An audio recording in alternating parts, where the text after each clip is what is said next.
ಇದು ಖಾಲಿ ಡಿಜಿಟಲ್ ವಾಹಿನಿ, ಸತ್ಯ ಮತ್ತು ಸ್ಪಷ್ಟ ಸುದ್ದಿ.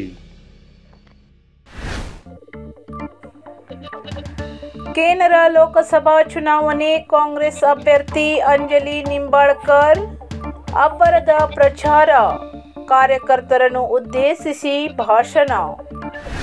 ಸಿದ್ದಾಪುರ ತಾಲೂಕಿನ ಬಿಜೆಪಿಯ ಹಲವು ಮುಖಂಡರು ಹುಟ್ಟಿರುವುದು ಅಂದಿನ ನಮ್ಮ ಕಾಂಗ್ರೆಸ್ ಸರ್ಕಾರ ಕಟ್ಟಿಸಿದ ಆಸ್ಪತ್ರೆಯಲ್ಲೇ. ಅಂದು ಬ್ರಿಟಿಷರ ವಿರುದ್ಧ ಹೋರಾಡಿ ಸ್ವಾತಂತ್ರ್ಯ ತಂದುಕೊಡುವಲ್ಲಿ ಕಾಂಗ್ರೆಸ್ ಪಕ್ಷದ ಪಾತ್ರ ಪ್ರಮುಖ ಎನ್ನುವುದು ನಮ್ಮ ಹೆಮ್ಮೆ ಎಂದು ಕೇನರಾ ಕ್ಷೇತ್ರದ ಕಾಂಗ್ರೆಸ್ ಅಭ್ಯರ್ಥಿ ಅಂಜಲಿ ನಿಂಬಾಳ್ಕರ್ ಹೇಳಿದರು. ತಾಲೂಕಿನಲ್ಲಿ ಹಮ್ಮಿಕೊಳ್ಳಲಾಗಿದ್ದ ಲೋಕಸಭಾ ಚುನಾವಣೆಯ ಪೂರ್ವಭಾವಿ ಸಭೆ ಹಾಗೂ ಕಾರ್ಯಕರ್ತರ ಸಭೆಯಲ್ಲಿ ಮಾತನಾಡಿದರು.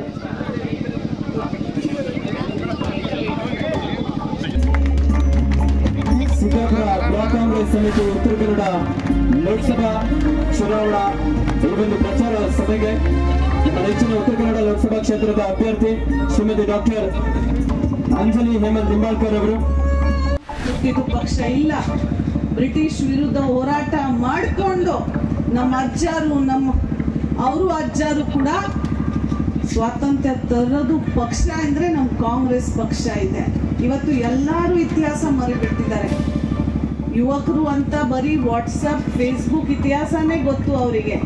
ಅದಕ್ಕೆ ಆ ವಾಟ್ಸಪ್ ಇತಿಹಾಸ ಫೇಸ್ಬುಕ್ ಓದೋರು ಯುವಕರಿಗೆ ಖಂಡಿತವಾಗಿ ಇವತ್ತು ಇತಿಹಾಸ ಪುಸ್ತಕ ನೀವು ಸರಿಯಾಗಿ ಓದಿದ್ರೆ ಕಾಂಗ್ರೆಸ್ ಪಕ್ಷ ಕೊಡುಗೆ ಏನಂತ ಗೊತ್ತಾಗುತ್ತೆ. ಬಿಜೆಪಿ ಲೀಡರ್ಸ್ ಹೇಳ್ತಾರೆ 60 ವರ್ಷ 70 ವರ್ಷ ಕಾಂಗ್ರೆಸ್ ಪಕ್ಷ ಏನ್ ಮಾಡಿದ್ದಾರೆ ಅಂತ. ರಾಜೀವ್ ಗಾಂಧಿ ಏನ್ ಮಾಡಿದ್ದಾರೆ ಅವರು ಹೇಳಿದ್ರು. ನಾನು ಒಬ್ಬ ಡಾಕ್ಟರ್ ಇರ್ತಕ್ಕಂಥ, ಅದು ಕೂಡ ಗೈನಕಾಲಜಿಸ್ಟ್ ಇರ್ತಕ್ಕಂಥ ನಾನು ಹೇಳಲಿಕ್ಕೆ ಬಯಸ್ತೀನಿ. ಈ ಬಿಜೆಪಿ ಲೀಡರ್ಸ್ ಯಾವ ಹಾಸ್ಪಿಟಲ್ ಅಲ್ಲಿ ಹುಟ್ಟಿದ್ದಾರೆ ಆ ಹಾಸ್ಪಿಟಲ್ ಕೂಡ ಕಾಂಗ್ರೆಸ್ ಪಕ್ಷ ಕಟ್ಟಿರೋರು, ಕಾಂಗ್ರೆಸ್ ಸರ್ಕಾರ ಕಟ್ಟಿರೋರು. ಆ ಆಸ್ಪತ್ರೆ ಎಲ್ಲಿ ಕಲ್ದಿದ್ದಾರೆ, ಎಷ್ಟು ಕಲ್ದಿದ್ದಾರೆ ಗೊತ್ತಿಲ್ಲ. ನಾನು ಯಾರ ಬಗ್ಗೆ ಏನು ಮಾತಾಡ್ಲಿಕ್ಕೆ ಹೋಗೋದಲ್ಲ, ಬಟ್ ಎಲ್ಲಿ ಕಲ್ತಿದ್ದಾರೆ ಆ ಎಲ್ಲ ಶಾಲೆಗಳು ಕೂಡ ಪ್ರತಿಯೊಂದು ಹಳ್ಳಿ ನೀವು ಹೋಗಿ ನೋಡಿ. ಈಗ 1 ಅಂತ 2 ಪ್ರೈಮರಿ ಇಲ್ಲ ಅಂದರೆ ಅಂಗನವಾಡಿ ಅಷ್ಟು ಒಂದು ಶಾಲೆ ಕಟ್ಟಿರೋ ಯಾವಂದ ಕಾಂಗ್ರೆಸ್ ಪಕ್ಷ. ಇದು ಯಾರು ಮರಿಬಾರ್ದು.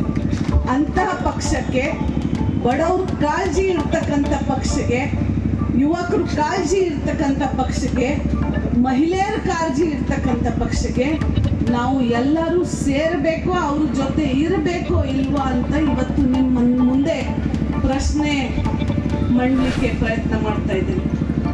ಯಾಕೆ ಕಾಂಗ್ರೆಸ್ ಪಕ್ಷಕ್ಕೆ ಮತ ಹಾಕಬೇಕು ಅಂತ. ನಾವು ಬರೀ ಸುಳ್ಳು ಮಾತು ಮೇಲೆ ಸುಳ್ಳು ಘೋಷಣೆ ಮಾಡಿ ಇಲೆಕ್ಷನ್ ಬಂದಾಗ ಸಂದರ್ಭದಲ್ಲಿ ಬರೀ ಬಂದು ನಿಮ್ಮ ಮುಂದೆ ಕಾಲು ಕೈ ಮುಗಿದು ನಮ್ಗೆ ಮತ ಹಾಕಿ ಇಷ್ಟು ಮಾಡ್ತೀನಿ ಅಷ್ಟು ಮಾಡ್ತೀನಿ, ಕಪ್ಪು ಹಣ ತರ್ತೀನಿ, 15 ಲಕ್ಷ ನಿಮ್ಮ ಅಕೌಂಟ್ಗೆ ಹಾಕ್ತೀನಿ ಅಂತ ಹೇಳೋರು ನಮ್ಮ ಪಕ್ಷ ಅಲ್ಲ. ನೀವು ನೋಡಿರ್ಬೇಕು 23 ಇಲೆಕ್ಷನ್ಗೆ ಇದೇ ಭೀಮಣ್ಣ ಅವರು ನಿಮ್ಮ ಮುಂದೆ ಗ್ಯಾರಂಟಿ ತೋರಿಸಿದ್ರು.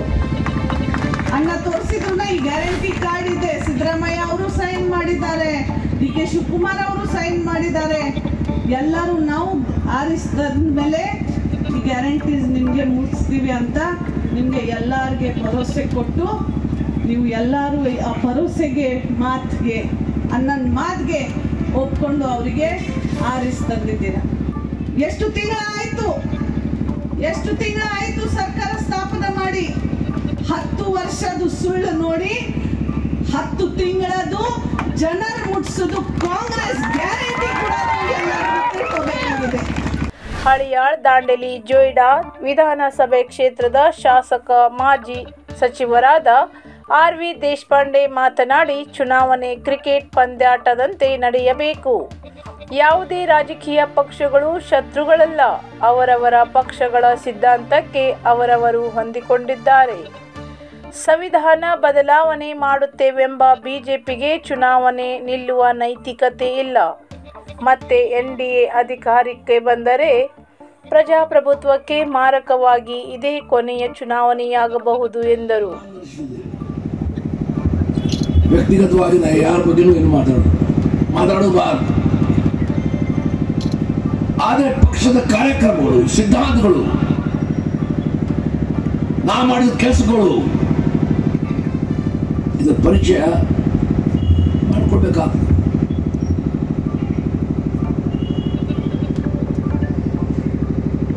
ಇವತ್ತು 7 ಮೇಗೆ ಚುನಾವಣೆ ನಡೆದಿದೆ.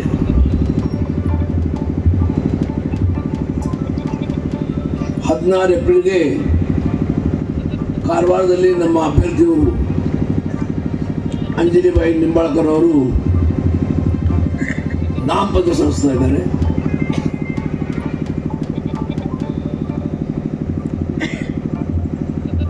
ಮೇ ಈ ಏಪ್ರಿಲ್ ಮೇದಲ್ಲಿ ಚುನಾವಣೆ ಮಾಡೋದಂದ್ರೆ ಬಹಳ ಕಷ್ಟ. ಪಕ್ಷಾತೀತವಾಗಿ ವಿನಂತಿ ಮಾಡ್ತೇನೆ, ಎಷ್ಟು ಕಷ್ಟ ಆದರೂ ನಾವು ಕರೆದ ಸಭೆಗೆ ಬರಬೇಕು. ಸಂವಿಧಾನ ಬದಲಾವಣೆ ಮಾಡಬೇಕು. ನೀವು ಮತ ಕೇಳೋ ಅಧಿಕಾರದೇನು? ಇವು ಚುನಾವಣೆ ನಡೀತಾ ಇದೆ, ಸಂವಿಧಾನದ ಆಧಾರದ ಮೇಲೆ 5 ವರ್ಷಕ್ಕೊಮ್ಮೆ ಈ ಸಂವಿಧಾನಕ್ಕೆ ಪ್ರಶ್ನೆ ಮಾಡಿದ್ರಿ. ಈ ಸಂವಿಧಾನದಲ್ಲಿ ಬದಲಾವಣೆ ಮಾಡಿದ್ರು ಅಂತ ಹೇಳಿದಾಗ ಚುನಾವಣೆಯಲ್ಲಿ ಅಧಿಕಾರ ಬಿಜೆಪಿ ಪಕ್ಷಕ್ಕೆ ಇಲ್ಲ ಅನ್ನೋದು ಅವ್ರು ಯಾರೂ ಕೇಳಿ.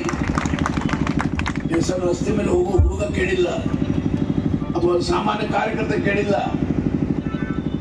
ಪಕ್ಷದ ಹಿರಿಯ ಮುಖಂಡರು ಪ್ರಶ್ನೆ ಮಾಡಿದ್ದಾರೆ. ಯಾರು ನೀವೆಲ್ಲರೂ ನಾವೇನ್ ಮಾಡಿಲ್ಲ, ನೀವೆಲ್ಲರೂ 30 ಜನ, ನೀವಂದ್ರೆ ನೀವಲ್ಲ, ದಯವಿಟ್ಟು ತಪ್ಪು ತಿಳ್ಕೋಬಾರ್ದು. 5, 4, 6 ಬಾರಿ ಲೋಕಸಭೆ ಕಳಿಸಿದ್ವಿ. ಹಾಗಾಗಿ ಇವತ್ತು ಪ್ರಶ್ನೆ ಬಂದಿದ್ದು, ಅವ್ರ ಮಾತು ಹೇಳಿದ್ದಾರೆ. ಅದೇ NDA ಉರಿದ್ರೆ ಬಹಳ ದೊಡ್ಡ ಗಂಡಾಂತರ ಬರಬಹುದು. ಇದ್ರ ಮುಂದೆ ಚುನಾವಣೆ ಆಗೋದು ಕಷ್ಟ ಆಗಬಹುದು. ಇದೇ ಕೊನೆ ಚುನಾವಣೆ ಆಗಲಿಕ್ಕೆ ಸಾಧ್ಯ. ಸಭೆಯಲ್ಲಿ ಜಿಲ್ಲಾ ಉಸ್ತುವಾರಿ ಸಚಿವರಾದ ಮಂಕಾಳು ವೈದ್ಯ, ಸಿರ್ಸಿ ಸಿದ್ದಾಪುರ ಕ್ಷೇತ್ರದ ಶಾಸಕರಾದ ಭೀಮಣ್ಣ ನಾಯಕ್, ಜಿಲ್ಲಾ ಕಾಂಗ್ರೆಸ್ ಸಮಿತಿ ಅಧ್ಯಕ್ಷರಾದ ಸಾಯಿ ಗಾವ್ಕರ್, ಗ್ಯಾರಂಟಿ ಪ್ರಾಧಿಕಾರ ಅಧ್ಯಕ್ಷರಾದ ಸತೀಶ್ ನಾಯಕ್, ಸಿದ್ದಾಪುರ ಬ್ಲಾಕ್ ಕಾಂಗ್ರೆಸ್ ಅಧ್ಯಕ್ಷರಾದ ವಸಂತ್ ನಾಯಕ್ ಹಾಗೂ ಮುಂತಾದವರು ಉಪಸ್ಥಿತರಿದ್ದರು. ಕಾರ್ಯಕರ್ತರನ್ನು ಉದ್ದೇಶಿಸಿ ಮಾತನಾಡಿ ಕಾಂಗ್ರೆಸ್ ಗೆಲುವಿಗೆ ಬೆಂಬಲಿಸುವಂತೆ ತಿಳಿಸಿದರು.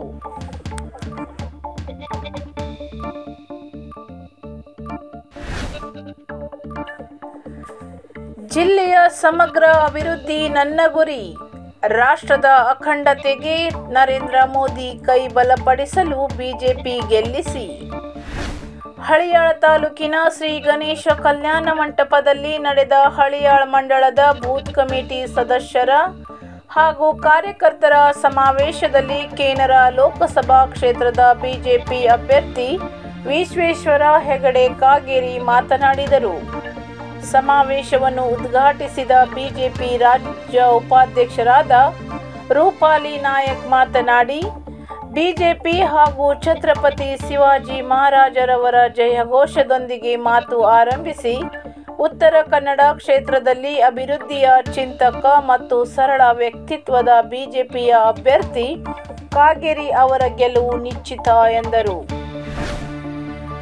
ವಿಧಾನ ಪರಿಷತ್ ಮಾಜಿ ಸದಸ್ಯ ಮತ್ತು ಜೆಡಿಎಸ್ ಮುಖಂಡರಾದ SL ಘೋಟ್ನೇಕರ್ ಮಾತನಾಡಿ, ಕೇಂದ್ರದಲ್ಲಿ ಮೋದಿಜಿ ಅವರಿಗೆ ಮತ್ತು ಬಿಜೆಪಿಗೆ ಬೆಂಬಲವನ್ನು ಸೂಚಿಸಿ ಅಭಿವೃದ್ಧಿಗಾಗಿ ಕಾಗೇರಿ ಅವರನ್ನು ಗೆಲ್ಲಿಸೋಣ. ನಿಮ್ಮ ಆಶೀರ್ವಾದ ಇರಬೇಕು. ನಾನು ಮಾಜಿ ಶಾಸಕರಾದ ಸುನಿಲ್ ಹೆಗಡೆ ಅವರೊಂದಿಗೆ ಜೋಡೆತ್ತಿನ ತರಹದಲ್ಲಿ ಬಿಜೆಪಿ ಗೆಲುವಿಗಾಗಿ ಶ್ರಮಿಸುತ್ತೇನೆ ಎಂದು ಘೋಷಿಸಿದರು. ಮಾಜಿ ಶಾಸಕ ಸುನಿಲ್ ಹೆಗಡೆ ಮಾತನಾಡಿ, ಮೋದಿಜಿ ಅವರ ಸರ್ಕಾರದ ಸಾಧನೆ ಬಗ್ಗೆ ತಿಳಿಸಿದರು. ಇವ್ರು ನನಗೆ ಲೆಟರ್ ಕೊಟ್ಟಿದ್ದ ಗಣಪತಿ ಗುಡಿ ಮುಂದೆ ಲೆಟರ್ ಕೊಟ್ಟಿದ್ರು. ಅವತ್ತೊಂದು ದಿನ ನಾನು ನಳಿನ್ ಕುಮಾರ್ ಕಟೀಲಿಗೆ ಫೋನ್ ಮಾಡಿದ್ದೆ. ನನ್ನ ಗಾಡಿ ಒಳಗೆ ನಾನು ಬೆಳಗಾವಿ ಹೊರಟಿದ್ದೆ. ಘೋಟ್ನೇಕರ್ ಅವರು ಲೆಟರ್ ಕೊಟ್ಟಿದ್ದಾರೆ 14ನೇ ತಾರೀಕಿಗೆ. 20ನೇ ತಾರೀಕು ಗಡುವು ಕೊಟ್ಟಿದ್ದಾರೆ. 20 ತಾರೀಕೊಳಗೆ ನೀವು ಜಾಯಿನ್ ಮಾಡ್ಕೊಂಡಿಲ್ಲಾರ ನಾನು ನನ್ನ ದಾರಿ ಮಾಡ್ತೇನೆ ಅಂತ ಹೇಳೋರು. ಏನು ಮಾಡ್ತೀನಿ ನೋಡ್ರಿ ಅಂತ ಹೇಳಿ ಅವಾಗ ನಳಿನ್ ಕುಮಾರ್ ಕಟೀಲ್ ಅವರು 19ನೇ ತಾರೀಕಿಗೆ ನಾನು ಬರ್ಲಿಕ್ಕೆ ಹೇಳಿದ್ರು ಬೆಂಗಳೂರಿಗೆ. ನಮ್ಮ ಜಿಲ್ಲಾಧ್ಯಕ್ಷರಾದ ವೆಂಕಟೇಶ್ ನಾಯ್ಕ ಅವರಿಗೂ ಕರೆದ್ರು 19ಕ್ಕೆ ಜಾಯಿನಿಂಗ್ ಮಾಡುವ ಅಂತಾನು ಹೇಳಿದ್ರು. ಒಟ್ಟಿಗರು 18ಕ್ಕೆ JDS ಹೋಗಿ ಈಗ ಯಾರಿಗೆ ಜಾಯಿನಿಂಗ್ ಮಾಡಬೇಕು ನಾವು ಇಲ್ಲೇ ಹೋಗ್ಲಿ ನಿಂತರು ಅವರೆಲ್ಲ ಆರಿಸಿ ಬಂದ್ರು ಬೇಜಾರಿಲ್ಲ. ಒಮ್ಮೆ ಹೋದಪ್ಪ ಇವ್ರು ರಾಕ್ಷಸನ ಸವಾಸ ತಪ್ಪು ಅಂತಿದ್ರು ಎದುರಿಗೂ ಇಲ್ಲ ಹೊಳ್ಳಿ ಮತ್ತೆ ಅವನ. ಯಾಕಂದ್ರೆ ಪ್ರತಿ ಚುನಾವಣೆ ಬಂದಾಗ ಇಂಥವು ಏನಾರ ಒಂದು ಘಟನಾವಳಿಗಳು ಆಗ್ತಾವ. ಅವ್ನು ಫೈದಾ ಹಾಕೋದು ಹೊಂಟೈತಿ, ಅವ್ನು ನಮ್ದು ದಿಕ್ಕು ದಿವಾಳಿ ಇಳಿಸ್ಕೊತ ಹೊಂಟ್ಬಿಟ್ಟ. ಯಾವ ಹಳ್ಳಿ ಒಳಗೆ ಇವತ್ತಿನ ದಿನ ನೀವು ನೋಡಿಲ್ಲ. ಯಾವ ಹಳ್ಳಿ ಒಳಗೆ BJP ಲೀಡ್ ಆಗೈತಿ, ಯಾವ ಹಳ್ಳಿ ಒಳಗೆ JDS ಲೀಡ್ ಆಗೈತಿ. ಅವ್ರಿಗೆ ಕುಡಿಯಾಕ ನೀರಿನ ವ್ಯವಸ್ಥೆ ಇಲ್ರಿ ಇನ್ನೂ.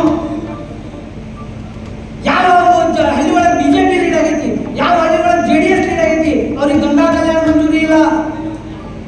ಇದು ದೇಶಪಾಂಡೆ ಅವರು ರಾಜಕಾರಣ ಮಾಡ್ತಾರೆ. ಬಿಜೆಪಿ ಜಿಲ್ಲಾಧ್ಯಕ್ಷ NS ಹೆಗಡೆ, ಇದು ದೇಶದ ಚುನಾವಣೆ. ಭಾರತವನ್ನು ವಿಕಸಿತ ಭಾರತವನ್ನಾಗಿಸಲು ಮೋದಿಜಿಯವರನ್ನು ಗೆಲ್ಲಿಸಬೇಕು. ಛತ್ರಪತಿ ಶಿವಾಜಿ, ಡಾಕ್ಟರ್ BR ಅಂಬೇಡ್ಕರ್ ಹಾಗೂ ಬಿಜೆಪಿಯ ಘೋಷಣೆಯೊಂದಿಗೆ ಸೇರಿದ್ದ ಅಪಾರ ಕಾರ್ಯಕರ್ತರು ಬಿಜೆಪಿ ಗೆಲುವಿಗೆ ಶ್ರಮಿಸಲು ಪಣತೊಟ್ಟರು. ಈ ಸಂದರ್ಭದಲ್ಲಿ ಬಿಜೆಪಿ ಜಿಲ್ಲಾ ಪ್ರಧಾನ ಕಾರ್ಯದರ್ಶಿಗಳಾದ ಶಿವಾಜಿ ನರ್ಸಾನಿ, ಗುರುಪ್ರಸಾದ್ ಹೆಗಡೆ, ಪ್ರಶಾಂತ್ ನಾಯಕ್, ಸುಬ್ರಾಯ್ ವಾಲ್ಕೆ ಹಾಗೂ ಹಳಿಯಾಳ ಮಂಡಳದ ಅಧ್ಯಕ್ಷರು, ವಿವಿಧ ಮೋರ್ಚಾ ಪದಾಧಿಕಾರಿಗಳು, ಕಾರ್ಯಕರ್ತರು ಇದ್ದರು. ಈಗಾಗಲೇ ಮಾತನಾಡಿದಂತ ಪ್ರಮುಖರೆಲ್ಲ ಹೇಳಿದ್ದಾರೆ. ನಾನು ಮತ್ತೆ ಅದನ್ನೇ ಹೇಳಿದ್ರೆ ಸಮಯ ಆಗುತ್ತೆ. ಆಗಲೇಬೇಕು. ಮೋದಿ ಅವರು ಪ್ರಧಾನಿ. ಜಗತ್ತಿನಲ್ಲಿ ಭಾರತದ ಶಕ್ತಿ ಏನು ಅನ್ನೋದನ್ನು ತೋರಿಸಿದ್ರೊಳಗೆ ಅಗ್ರಗಣ್ಯ ನಾಯಕ ಅಂತ ಮೋದಿಜಿಯವರು.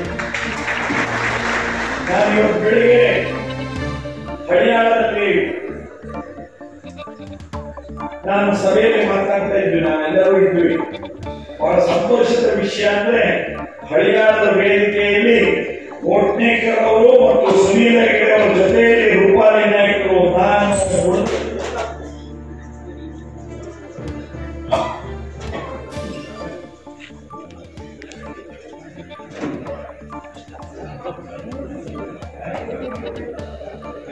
ಹರಿಯಾಣದ ವೇದಿಕೆಯಲ್ಲಿ ಇವತ್ತು ಕೋಟ್ನೇಕರ್ ಅವರು, ಸುನೀಲ್ ಹೆಗಡೆ ಅವರು, ನಾನು, ರೂಪಾಲಿ ನಾಯಕರು ಒಳಗೊಂಡಂತೆ ನಮ್ಮ ಜಿಲ್ಲಾಧ್ಯಕ್ಷ ಒಳಗೊಂಡಂತೆ ಎಲ್ಲರೂ ವೇದಿಕೆಯಲ್ಲಿ ಒಟ್ಟಾಗಿ ಒಂದಾಗಿದ್ದು ಹರಿಯಾಣದಲ್ಲಿ ನಾವು ಅತಿ ಹೆಚ್ಚು ಲೀಡ್ ಕೊಡಿಸ್ತೀವಿ ಅನ್ನುವಂತ ಒಂದು ಸಂಕೇತವನ್ನ ಇವತ್ತು ನಮಗೆ ಕೊಟ್ಟಿದ್ದಾರೆ. ಹಾಗೆ ಇವತ್ತು LT ಪಾಟೀಲ್ ಒಳಗೊಂಡಂತೆ ನಾವೆಲ್ಲರೂ ನಿಮ್ಮ ಜೊತೆಗಿದ್ದು ನಾವು ಕಡಿಮೆ ಇಲ್ಲ, ನಾವು ಹೆಚ್ಚು ಮತ ಕೊಡಿಸ್ತೀವಿ ಅನ್ನೋದನ್ನ ನೀವು ಹೇಳ್ತಾ ಇದ್ದೀರಿ. ಬಹಳ ಸಂತೋಷದ ಸಂಗತಿ. ನಾನು ಹರಿಯಾಣದಲ್ಲಿ ಮಾತನಾಡುವಾಗ ಒಂದು ಹೇಳಿದೆ, ಇವತ್ತು ನಾವು ನೆನೆಸ್ಕೊಳ್ಳೇಬೇಕಾದಂತದ್ದು ಛತ್ರಪತಿ ಶಿವಾಜಿ ಮಹಾರಾಜರನ್ನು, ಅವರ ಪುಣ್ಯತಿಥಿ ಇವತ್ತು. ನಾನು ಬೆಳಿಗ್ಗೆ ಮಾತನಾಡುವಾಗ ಹೇಳಿದ್ದು, ನಾವು ನಮ್ಮ ಜನ್ಮದಲ್ಲಿ ನಮ್ಮ ಪೂರ್ವಜರು ನಮ್ಮ ಮಕ್ಕಳಿಗೂ ಮೊಮ್ಮಕ್ಕಳಿಗೂ ನಾವು ಹೇಳಲೇಬೇಕಾದಂತದ್ದು ಒಂದು ಮಹತ್ವದ ಸಂಗತಿ ಇದೆ. ನಮ್ಮ ಮನೆಯಲ್ಲಿ ಉಳಿದಿದ್ದೇನೇನು ಹೇಳ್ತೀವೋ ನಾವು ಹೇಳಿ, ಆದ್ರೆ ನಾವು ಹೇಳಲೇಬೇಕಾದಂಥದ್ದು ಈ ದೇಶದಲ್ಲಿ, ಈ ದೇಶದವರಾಗಿ ನಾವು ಇರೋದಕ್ಕೆ ಕಾರಣ ಇಬ್ಬರು ಮಹಾಪುರುಷರಿದ್ದಾರೆ. ಅವರಿಬ್ಬರ ಬಗ್ಗೆ ನಾವು ನಮ್ಮ ಮುಂದಿನ ಪೀಳಿಗೆಗಳಿಗೂ ಹೇಳಬೇಕು. ಯಾಕೆಂದ್ರೆ ನಾವಾಗಿರೋದಕ್ಕೆ ಅವರಿಬ್ಬರು ಕಾರಣೀಕರ್ತರಿದ್ದಾರೆ. ಮೊದಲನೇದು ವಿವೇಕಾನಂದರು. ಸ್ವಾಮಿ ವಿವೇಕಾನಂದರು ಅದೆಷ್ಟೋ ಶತಮಾನದ ಆ ದಾಸ್ಯದ ಪರಕೀಯರ ಗುಲಾಮಿತನದ ಮಾನಸಿಕತೆಯಲ್ಲಿ ಭಾರತೀಯರು ನಾವಿದ್ದಂತ ಸಂದರ್ಭದಲ್ಲಿ ಈ ದೇಶ ವಿದೇಶಗಳಲ್ಲಿ ನಮ್ಮ ಭಾರತದ ಜ್ಞಾನ ಸಂಪತ್ತನ್ನ ಸಾಫ್ಟೆಕ್ ಮಾಂಟೆಸರಿ ಪ್ರೀ ಸ್ಕೂಲ್, ದಾಂಡೇಲಿಯ ಪ್ರಪ್ರಥಮ ಮಾಂಟೆಸರಿ ಮಾದರಿಯ ಪೂರ್ವ ಪ್ರಾಥಮಿಕ ಶಾಲೆಯಲ್ಲಿ 2024-25ನೇ ಸಾಲಿನ pre nursery, nursery, LKG, UKG ತರಗತಿಗಳ ಪ್ರವೇಶ ಪ್ರಾರಂಭವಾಗಿದೆ. ಮಕ್ಕಳ ಪೂರ್ಣ ವಿಕಾಸಕ್ಕೆ ಅನುಗುಣವಾಗಿ ವಿವಿಧ ಕ್ರಿಯಾ ಚಟುವಟಿಕೆಗಳ ಮೂಲಕ ನುರಿತ ಹಾಗೂ ಅನುಭವಿ ಶಿಕ್ಷಕಿಯರಿಂದ ಶಿಕ್ಷಣ ನೀಡಲಾಗುತ್ತದೆ. ಸಾಫ್ಟೆಕ್ ಮಾಂಟೆಸರಿ ಪ್ರೀ ಸ್ಕೂಲ್ನಲ್ಲಿ ಉತ್ತಮ ಶಾಲಾ ವಾತಾವರಣವಿದ್ದು indoor outdoor activities, sports, culture activities, tab ಮತ್ತು ಇ-ಬುಕ್ ಲರ್ನಿಂಗ್ ವ್ಯವಸ್ಥೆ ಇರುತ್ತದೆ. ಪಾಲಕರಿಗಾಗಿ school mobile app, live CC camera ಸೌಲಭ್ಯವಿರುತ್ತದೆ. ನಿಮ್ಮ ಮಕ್ಕಳ ಉತ್ತಮ ಶಿಕ್ಷಣ ಹಾಗೂ ಶಾರೀರಿಕ ಬೆಳವಣಿಗೆಗಾಗಿ ಮತ್ತು ಪ್ರವೇಶಕ್ಕಾಗಿ ಇಂದೇ ಭೇಟಿ ನೀಡಿ. ಸಾಫ್ಟೆಕ್ ಶಿಕ್ಷಣ ಸಂಸ್ಥೆಯ Softech Montessori pre school, CITU union building, bamboo gate ಹತ್ತಿರ, ಬರ್ಚಿ ರಸ್ತೆ, ದಾಂಡೇಲಿ. ಮೊಬೈಲ್ ಸಂಖ್ಯೆ 9845062091 8277674722 08284200622.